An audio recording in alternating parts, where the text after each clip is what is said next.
નમસ્કાર મિત્રો, તમારા મનમાં જો એક વિચાર ચાલી રહ્યો હોય કે મારી પાસે એક કાર છે અથવા મારી પાસે એક મકાન છે, એના ઉપર હું લોન લઈ લઉં અથવા મને એક પર્સનલ લોન મોબાઈલ એપ્લિકેશનની માધ્યમથી મળે છે, હું લઈ લઉં અને એ લોન દ્વારા મારી પાસે આવતી રોકડ રકમને હું શેર માર્કેટની અંદર ઇન્વેસ્ટમેન્ટ કે ટ્રેડિંગ કરવા માટે ઉપયોગ કરીશ.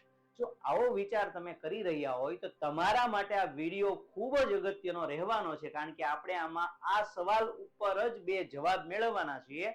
કયા બે જવાબ? કે લોન લઈને શેર માર્કેટની અંદર ઇન્વેસ્ટમેન્ટ કે ટ્રેડિંગ કરાય કે નહીં. હા, એ વાતની ચોખવટ તમને હું કરી દઉં કે લોન લઈને માર્કેટમાં ટ્રેડિંગ અને ઇન્વેસ્ટમેન્ટ કરનારા વ્યક્તિઓ છે જ, એમાં બે જૂથ પડે છે કે ઘણા વ્યક્તિઓ કમાય છે તો ઘણા વ્યક્તિઓ નુકસાન કરે છે. આપણે કયા વર્ગ સાથે જવું જોઈએ, આ પ્રશ્નનો જવાબ તમને વિડીયો જોવાથી જરૂર મળશે.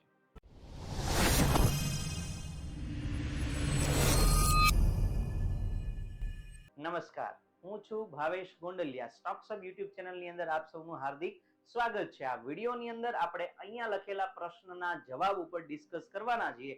જોઈએ કયા જવાબ આપણી સામે આવે છે અને આપણા માટે કેટલું ઉપયોગી છે. આ બાબતને સમજવા માટે આપણે એક ઉદાહરણ લઈએ, જેમાં એક્ઝામ્પલ તરીકે આપણે એક લોનની અમાઉન્ટ લઈએ. કોઈ એક વ્યક્તિ વિચારે છે કે હું 1 લાખ રૂપિયાની લોન બેંક પાસેથી લઉં. હવે જો આ ડિજિટ ઉદાહરણ રૂપે છે, અહીંયા તમે શું વિચારીએ કે ભાઈ એક કાર હતી જેની વેલ્યુએશન 10 લાખ હતી તો એને 50%, 60-70% એટલે 7-8 લાખ લોન મળી. એ પણ વિચારીએ કે કોઈ પાસે મકાન હતું તો એ મકાન ઉપર એમને 80%, 70% લોન મળી. બોની કે મોટી પણ હોય 20 લાખ, 30 લાખ, 40. એટલે આ ફિગર છે કે લોન લીધી, એમ મતલબ આ રૂપિયાની. હવે લોન લેવાથી આ વ્યક્તિ પાસે રૂપિયા આવ્યા, તો અહીંયા આપણે વિચારવાનું છે કે આ વ્યક્તિ 1 લાખ રૂપિયાનો ઉપયોગ ઇન્વેસ્ટમેન્ટ માટે ઘણા બધા સોર્સિસમાં કરી શકે, પણ અહીંયા આપણે ડિસ્કસ કરવાનું છે શેર માર્કેટની અંદર કે ભાઈ આ પૈસા ત્યાં લગાવીએ અને આપણે આમાં કઈ રીતે વિચાર કરવા જોઈએ. તો સૌથી પહેલા આ મુદ્દા ઉપર તમે વિચાર કરો. જે તમે 1 લાખ રૂપિયાની જે લોન લીધી છે, એ લોનનું કંઈક વાર્ષિક વ્યાજ દર બેંકે તમને લોન આપતી વખતે જણાવ્યો હશે. હવે જેવા પ્રકારની લોન હોય એ પ્રકારના વ્યાજ દર હોય. જેમ કે તમે જો હોમ લોન ને એવી લીધી હોય તો 9% અમાઉન્ટ હોય, એમાં ફાઇનાન્સ કંપની પાસેથી લીધી હોય તો 12% પણ એ લોકો વસૂલે છે. જો તમે પર્સનલ લોન લીધી હોય તો 18% થી લઈને 30% સુધીની લોન હોય છે. જો તમે વ્હીકલ ઉપર લીધેલી હોય છે તો પણ એ આ રેન્જની અંદર એના વ્યાજ દર હોય છે. તો આપણે આ જે સમૂહ છે ને, તો વિચારીએ કે આને આધારે એક એવરેજ લઈ લઈએ, જેનાથી આપણે વિચારીએ કે આ પ્રકારની લોન હોય. માનો કે કોઈ પણ લોન તમે લ્યો છો તો અરાઉન્ડ 15% હોય એવું વિચારીએ. ઘણી વાર તમે આ લીધી હશે તો ઓછી પણ હશે, પણ એક આમ મુદ્દો રાખીને સમજીએ. તો એનો મતલબ એવો થયો કે જો અહીંયા ડેટા લખે છે વાર્ષિક, તો એનો મતલબ કે બેંકે તમને આ 3 વર્ષ માટે લોન આપી. ચાલો આ પીએલ છે એવું સમજી લઈએ. તો 15% તો આવશે નહીં, તેમ છતાં પણ આપણે 15% સમજીએ. તો એ એવું કહે છે બેંક કે તમારે આ પૈસાનું જે કરવું હોય તે કરો. તમે તમારા કબાટમાં રાખો, તમે ઇન્વેસ્ટ કરો, તમે વાપરો ન વાપરો, જે કરો તે તમારે. એટલે કે વ્યક્તિએ જેને લોન લીધી છે એને 1 વર્ષ પૂર્ણ થાય એટલે 1 લાખ ઉપર 15% એટલે સમથિંગ 15,000 રૂપિયા બેંક વાળાને વ્યાજ તરીકે પે કરવાના. એનો મતલબ કે 1 લાખ તો એને પરત કરવાના ઉભા જ રહેશે, પરંતુ 15,000 રૂપિયા વ્યાજ લાગશે આખા વર્ષનું. જો અહીંયા 20% હોય તો તમે સમજી ચૂક્યા હશો કે 20,000 રૂપિયા લાગે. ઘણા વ્યક્તિઓ 25% વાળી બી લોન લીધી હોય તો 25,000 રૂપિયા લાગે. એવું તમારે આ બાબતોને આધારે પછી સમજવાનું છે. તો અહીંયા હવે ઈ વ્યક્તિ એવું વિચારવું જોઈએ કે આ 1 લાખ રૂપિયા હું જે માર્કેટમાં લગાવું છું, શેર માર્કેટમાં, તો કમસે કમ 15,000 રૂપિયાની જો હું ઇન્કમ કરીશ 1 વર્ષની અંદર, ત્યાં સુધી તો ઇન્કમ મારી નહીં ગણાય, એટલે કે એ વ્યક્તિની નહીં ગણાય જેને લોન લીધી છે. જો 15,000 થી વધારે રિટર્ન આવે તો એ વ્યક્તિ કઈક કમાશે એવું ગણાશે. એટલે આમ જુઓ તો જાણે અજાણીએ ઈ વ્યક્તિને કમસે કમ ગમે ત્યાં ઇન્વેસ્ટ કરો માર્કેટમાં, એમાં વર્ષ પૂરું થતા 15% પ્લસ જો મૂડી વધે તો જ કઈક એને વળતર આમાંથી મળે. જેમ કે ઈ વ્યક્તિ કમાણો 20%, તો 15% તો વ્યાજમાં જશે, 5% વાહે વધ્યા એટલે કે અરાઉન્ડ 5,000 રૂપિયા આ લાખ ઉપર કમાશે. તો હકીકતમાં આ રેશિયો ઉપર જોતા એ આખા વર્ષનું 5% ઇન્કમ એને કમાય. જો આનાથી આપણે આગળ વધીએ અને એ વ્યક્તિ કે હું તો વર્ષના 30% કમાયો, તો આ વ્યક્તિને 15 તો બેંક લઈ જશે, તો એની પાસે આ રિટર્ન મુજબ 15% ઈ કમાશે. તો હવે જરાક એ વિચાર કરવાનો રહ્યો કે આપણે જ્યારે માર્કેટની અંદર પૈસા ઇન્વેસ્ટ કરીએ છીએ તો આજે આપણે ધારણા લગાવીએ છીએ 20%, 30% વર્ષના, શું એ નિશ્ચિત હોય છે? આ પ્રશ્ન વિચારો. પેલા તો નિશ્ચિત એટલે બેંક વાળા માટે જે 15% છે ને નિશ્ચિત ઇન્કમ છે. શા માટે? એને તમને ઈ માટે પૈસા નહોતા આપ્યા તમે કમાઓ તો અમને વ્યાજ આપજો. તમે ઈ પૈસાનું જે કરો તે, અમને તો વર્ષ પૂર્ણ થાય એટલે 15% વ્યાજ તમારે અમને આપવાનું રહેશે. ઈ કેવી રીતે વસૂલે? ઈ પણ હપ્તા ભરતા હોય એમાં વ્યાજ કપાય ને મુદ્દલ આપણી ઓછી કપાય. ઈ સિસ્ટમનું ડિસ્કસ આપણે અહીંયા નથી કરવું. આપણે ડિસ્કસ તો આ કરવું છે. ઈ લોકો તમારી પાસે ફિક્સ વ્યાજ રહેવાના છે, 15% જેટલું અમારી પાસે આવવું જોઈએ. અને જ્યારે આપણો વિચાર એવો છે કે આપણે એને શેર માર્કેટમાં લગાવીએ, જે માર્કેટ આખે આખું અનિશ્ચિત છે, કે જેની અંદર મળે જ એવું જરૂરી નથી. તમે માર્કેટની અંદર પૈસા લગાવો કે અહીંયાથી આપણને 6 મહિનાની અંદર 20% જેવો શેર ઉપર આવે એમ છે, એ આપણે ડિલિવરીમાં લઈ લઈએ. તો અહીંયા એનો મતલબ કે હું એવો ડિસ્કસ કરવા જાઉં છું, એક ઇક્વિટી નામનું સેગમેન્ટ આવે સ્ટોક માર્કેટ. ઘણા વ્યક્તિઓ એમ વિચારે કે આપણે શેર ને ડિલિવરીમાં આપણે બાય કરીએ. ચાલો કોઈ એક શેર છે, જેમ કે રિલાયન્સ નું જ લઈ લો. ચાલો હવે રિલાયન્સ નું ઉદાહરણ હું તમને 3 મહિના 4 મહિના પહેલા આપું. રિલાયન્સ ના શેર નો ભાવ જયારે સ્પ્લિટ નહોતો થયો ત્યારે 3200 હાલતો હતો, એટલે આપણે એના અડધા લઈ લઈએ. અત્યારે 1600 અરાઉન્ડ હાલતો હતો 6-8 મહિના પહેલા હાઈએસ્ટ ભાવ ઉપર. કોઈ એ સમય આ કર્યું હોય તો એને એમ હોય કે રિલાયન્સ નો શેરમાં આપણે વરસ પૂરું થાય એટલે 10% તો આપણને રિટર્ન મળી જાય, કે 12% કે 15% અથવા 2-3 વાર સ્વિંગ ટ્રેડિંગ કરીને કાઢી લેવું. તો એ વ્યક્તિ પૈસા લગાવે છે અને 1 લાખ રૂપિયાનો આ માલ લઈ લીધો છે અને બરોબર આ 3-4 મહિનાની કન્ડિશન એવી છે, રિલાયન્સ નો શેર 1200 થી પણ નીચે ચાલી રહ્યો છે. હવે ઈ 1200 થી નીચે સુધી આવવામાં પણ ઓલરેડી માર્કેટે 6 મહિના જેટલો સમય લઈ લીધો છે. અને હવે જે આ રિકવર થાય, પેલું બની શકે બીજા 6 મહિના પણ કાઢી નાખે. અને ઈ પણ નિશ્ચિત થોડું છે 6 મહિના જ કાઢે, ન પણ આવે ત્યાં સુધી. તો એનો મતલબ કે આ વ્યક્તિએ જો એકવાર ભૂલ થઈ ગઈ તો એનો મતલબ આખું વર્ષ ઓલા 15% બેંકના વ્યાજ કાઢવાની તો દૂર, પોતાના કમાવાની તો દૂર, બેંકના 15% કાઢવાની તો દૂર, પણ પોતે 1% પણ આ મૂડીને વધારી શકતો નથી. ઉલટાની આ 1 લાખ રૂપિયા જે ઇન્વેસ્ટ રિલાયન્સમાં કર્યા છે એમાં 5, 10, 15, 20,000 રૂપિયા જેવું નુકસાન પણ ચાલી રહેતું હોય છે. તો અહીંયા એનો મતલબ એવો થાય છે કે જ્યારે કોઈ વ્યક્તિ ફિક્સ વ્યાજ વાળા પૈસા, જો અહીંયા એવું પણ હોય ઘણા વ્યક્તિઓ, આપણે ખાસ કરીને હું ગુજરાતી છું એટલે એની વાત કરું, તો ગુજરાતીઓ એકબીજા પાસેથી વ્યાજનો વ્યવહાર કરતા હોય છે. તો કોઈ પાસેથી 1.5% લઈ આવે, 1.5% મીન્સ વર્ષના 18%, તો એ પણ લોન લીધા જેવું જ છે. તો એ વાતને પણ તમે અહીંયા વિચારી શકો છો. તો અહીંયા નિશ્ચિત વ્યાજ જેને આપવાનું છે એ પૈસા તમે અનિશ્ચિત માર્કેટમાં નાખ્યા. તો એ અનિશ્ચિત માર્કેટને કારણે તમારે આમાં તમારી જે મૂડી જે બીજા પાસેથી લીધી ઘટાડો પણ થઈ જાય શકે છે, એવી શક્યતાઓ છે. અને ઇક્વિટીનું બીજું પાસું એવું છે કે ભાઈ જો તમે સારી વસ્તુઓ પકડી હોય, તમને માર્કેટની અંદર સારું એવું નોલેજ હોય ને કોઈ સારી પ્રાઇસ ઉપર સારી વસ્તુઓ લેતા આવડતી હોય, તો બની શકે તમારે તો વર્ષે 15% રૂપિયા કાઢવા નતા, પરંતુ ઇક્વિટી માર્કેટમાં ઈ શેર, ઈ વસ્તુ એક જેમાં તમે ડિલિવરીનું ઇન્વેસ્ટમેન્ટ કર્યું, એ હજી 1 મહિનો પૂર્ણ થયો ને ત્યાં તો ઈ શેર 20% પ્લસ છે એના, જ્યાંથી આપણે ઇન્વેસ્ટ કર્યો ત્યાંથી. તો જે રિટર્ન કોકના પૈસા તમે વાર્ષિક 15% લીધા, ઈ પૈસાનો ઉપયોગ ઇક્વિટીમાં કરવાથી 1 જ મહિનાની અંદર તમે 20% રિટર્ન કાઢી લીધું. પણ વિચારો મિત્ર, આ જે 1 મહિનામાં 20% રિટર્ન જે વસ્તુમાં મળે છે, વસ્તુ શોધવી કેટલી મુશ્કેલ છે. તો એટલી જેમ કોઈ પણ વ્યક્તિ માટે ક્યારેય કોઈ ધંધો કર્યો ન હોય, શરૂઆત કરવી હોય તો એમાં જે વર્ષ, 2 વર્ષ કે 3 વર્ષનો સમય લાગે, એ સમય તમારે આ ધંધાને આપવો પડે.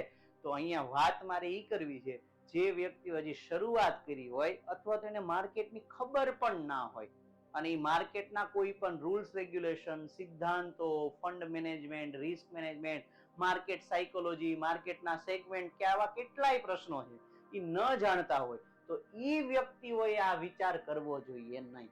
પણ જે વ્યક્તિઓનો આ પ્રોફેશન છે એને વર્ષો વિતાવી દીધા છે અને એ વ્યક્તિ આવી વસ્તુઓ પકડવામાં નિપુણતા ધરાવે છે. એ વ્યક્તિઓ જો આ ધંધો કરે તો આ વસ્તુ એવા વ્યક્તિઓ માટે યોગ્ય છે, કારણ કે એ વ્યક્તિઓ ગામમાંથી પૈસા એટલે કે લોનમાંથી પૈસા લઈ આવશે ઓછા વ્યાજે અને માર્કેટમાંથી વધુ રિટર્ન કાઢી લેશે. તો પણ સમય પૂરો થતા પહેલા જે પાસેથી પૈસા લીધા એના પૈસા એમને પરત કરતા, એમનું વ્યાજ પરત કરતા, એના ઉપર એમને અઢળક વ્યાજ એને પણ પોતાના રોકાણથી કમાઈ લીધું હશે. તો એવા વ્યક્તિઓ માર્કેટમાં હોય કેમ ન હોય? બિલકુલ હોય. જેમ કે હું ઉદાહરણ આપું તમને, જેમ કે ઇન્સ્યોરન્સ કંપનીઓ, કેટલા લોકો એમની પાસે પ્રીમિયમ પે કરે છે. તો વીમો કઈ બધાનો પાકતો નથી. તો ઇન્સ્યોરન્સ કંપનીઓ જે આ પ્રીમિયમ પે કરે છે એની પાસે જેટલું પણ પ્રીમિયમ ભેગું થયું હોય તો એ પ્રીમિયમ એનું મોટામાં મોટું ફંડ હોય છે. આ ફંડને તેઓ અલગ અલગ જગ્યાએ પ્રોફેશનલ વે થી તેઓ ઇન્વેસ્ટ કરે છે. એ પછી શેર માર્કેટ હોય કે રિયલ એસ્ટેટ માર્કેટ હોય કે અન્ય માર્કેટ હોય, અને ઈ માર્કેટમાં ઇન્વેસ્ટ કરી જે લોકોના વીમા પાકે છે ને જેટલો વીમો પાકવાની રકમ આપવામાં આવે ને એ આપતા પણ કેટલું વ્યાજ એ લોકો કમાઈ લે છે આ મૂડી ઉપર. એટલા માટે તો બેંક ઈ ધંધો કરે છે. કયો ધંધો? જો ને બેંકે તો કર્યો, એની પાસે પડેલા પૈસા તમને નિશ્ચિત આપ્યા.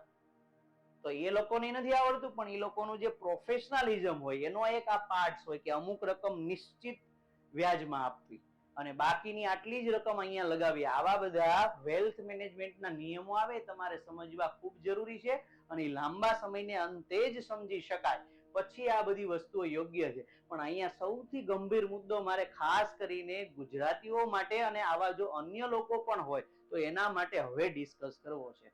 તો આ મુદ્દાને ખાસ તમે સાંભળજો કે લોકો આવું નથી વિચારતા, એનાથી પણ ખરાબ બાબતો વિચારે છે. અને આ પ્રમાણે કે સ્ટોક માર્કેટની અંદર ઇક્વિટી સિવાય એક ઓપ્શન બાઇંગ નામનું પણ સેગમેન્ટ હોય છે કે જે સ્ટોક ઇન્ડેક્સની અંદર ઓપ્શન માર્કેટના પ્રીમિયમ બાય કરવાની અંદર આખું સેગમેન્ટ ડિઝાઇન કરેલું છે.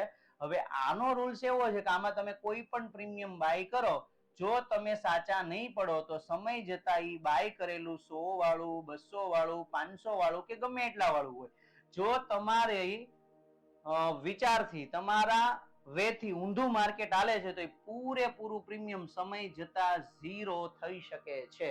અને ઘણા વ્યક્તિઓ તો આમાં વધુ ઝડપથી પૈસા ફરવાની લાલચને કારણે આ 1 લાખ રૂપિયાની લીધેલી લોન ઇક્વિટીમાં નહીં કે જે ભવિષ્યમાં ક્યારેક તો રિકવરી આપશે એવું સેગમેન્ટ નહીં, એના કરતા પણ એકદમ રિસ્કી સેગમેન્ટમાં ઉપયોગ કરે અને આ 1 લાખ રૂપિયા અહીંયા લગાવે અને ઝડપથી કમાવાનો વિચાર કરે કે આ 15%, 15,000 વ્યાજ વર્ષે, એના બદલે હું 1 લાખમાં તો એક જ દિવસ લાગે અને એક દિવસમાં 15,000 રૂપિયા નીકળી જશે અને સમય જતા આવા 4 થી 5 કામ કરીશ તો મારી 1 લાખની મૂડી થઈ જશે સામે 2 લાખ. તો ઓલા 2 લાખમાંથી 1 લાખ રૂપિયા જેની લોન લીધી એને હું પરત કરી દઈશ અને પછી જે વાહે મારા 1 લાખ રૂપિયા વધે છે એ વિધાઉટ મારે પૈસા વગર મેં રળી લીધેલા કહેવાશે.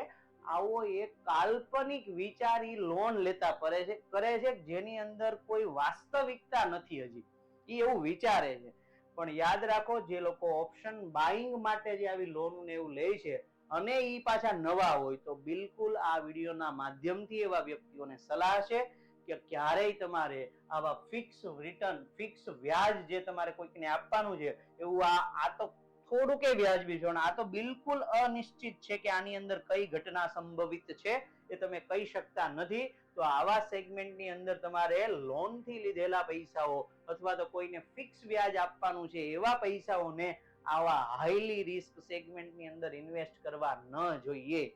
જો તમારી પાસે એકદમ પ્રોફેશનલ હોય વે હોય ને આવા સેગમેન્ટમાં પણ તમે કરી જાણતા હોય કે ધીમી ગતિએ, પેશન્સ સાથે અને બીજા કેટલાય ગુણો છે એના ઉપયોગ સાથે જો તમે આમાં પણ રિટર્ન કાઢી શકતા હોય તો ઈ પણ યોગ્ય છે, આ પણ યોગ્ય છે, પણ એના માટે નિપુણતા હોવી જરૂરી છે. તમારા મનમાં એક જ કન્સેપ્ટ હોવો જોઈએ કે હું પૈસા એવી જગ્યાએ લગાડું કે જ્યાં મને 15% કરતા વધુ રિટર્ન મળે, જેથી આ પૈસા ઉપર મારી પાસે કંઈક વધે. અને આ વિચાર કરતા પહેલા એ વિચાર મહત્વનો છે કે બેંક પાસેથી કે અન્ય કોઈ પણ રીતે લીધેલી 1 લાખ રૂપિયાની લોનમાંથી 1 પણ રૂપિયો કે 5,000 કે કોઈ પણ અમાઉન્ટ ઘટે નહીં. આ પેલી મર્યાદા છે આ વિચાર કરવા ઉપર. તો આ વસ્તુ તમારે ધ્યાનમાં રાખવાની. આ કદાચ આ વધુ નહીં હોય ને તો હાલશે, પણ જો ઘટી ગયા હશે તો ડબલ માર પડશે. 15,000 રૂપિયા વ્યાજના ચૂકવવાના. આમાંથી જે અમાઉન્ટ ઘટી ગઈ એ પણ માર તમારી સેલરી, તમારા જે વાર્ષિક ઇન્કમ હોય કે તમારું સેવિંગ હોય એની ઉપર પડી શકે છે. અને હા, જો તમે ઓપ્શન બાઇંગ ની અંદર પૈસા લોનના ઝીરો કરી નાખો છો તો ઘરે બેઠા બેઠા જરા ગણતરી મારજો. આ તમારા માટે એક હોમવર્ક કે તમે જો 1 લાખ રૂપિયાની લોન લીધી હોય ને ઓપ્શન બાઇંગમાં પૈસા ઝીરો થઈ ગયા તો યાદ રાખો, શેર માર્કેટનો લોસ તમને 1 લાખમાં નહીં પરંતુ 2 લાખમાં પડે છે. કેવી રીતે?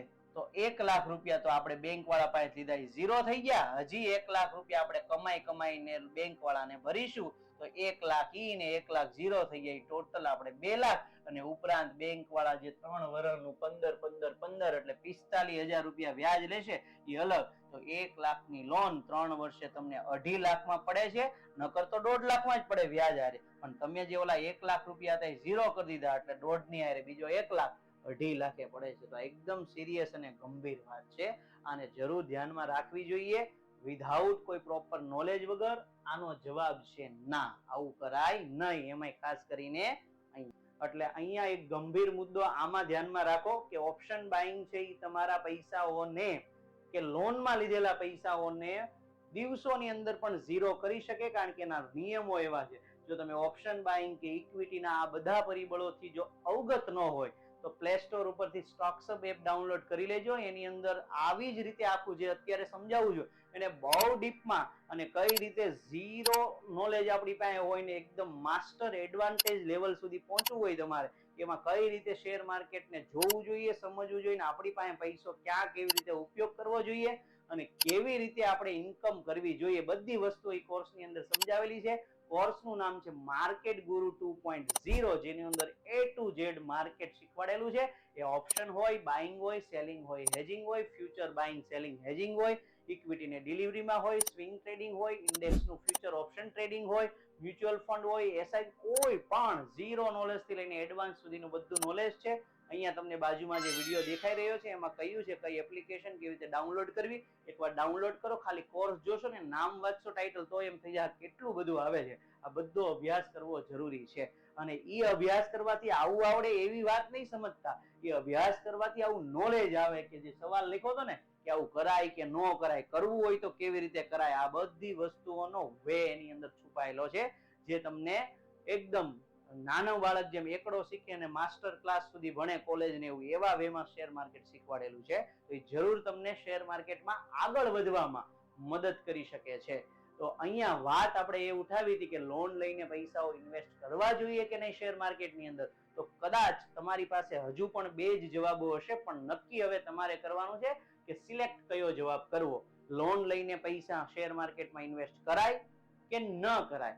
જો કરવા હોય પૈસા ઇન્વેસ્ટ તો અહીંયા કેટલીક બે બાબતો જણાવી. કેવા વ્યક્તિઓએ કરવા જોઈએ, ક્યારે કરવા જોઈએ અને એની પાસે શું સ્કિલ હોવી જોઈએ. જો તમારી પાસે છે અને એનું પણ તમારો રેકોર્ડ છેલ્લા વર્ષનો બોલે છે તો જ તમે મનથી વિચારો કે આ સ્કિલ જેવું નહીં. તમારી લેજર, તમારા સ્ટેટમેન્ટ, તમારી આવક, એની હિસ્ટ્રી ચેક કરો. એ હિસ્ટ્રી એમ કહેતી હોય નહીં તમારી ક્ષમતા આ બધી બાબતોમાં છે તો છે, પણ હિસ્ટ્રી અથવા તમે જો શરૂઆત કરવા માંગતા હોય અને હિસ્ટ્રી એવી ન કહેતી હોય તો બિલકુલ આ રીતે કામ કરવાનો વિચાર કોઈ વ્યક્તિએ કરવો પણ ન જોઈએ.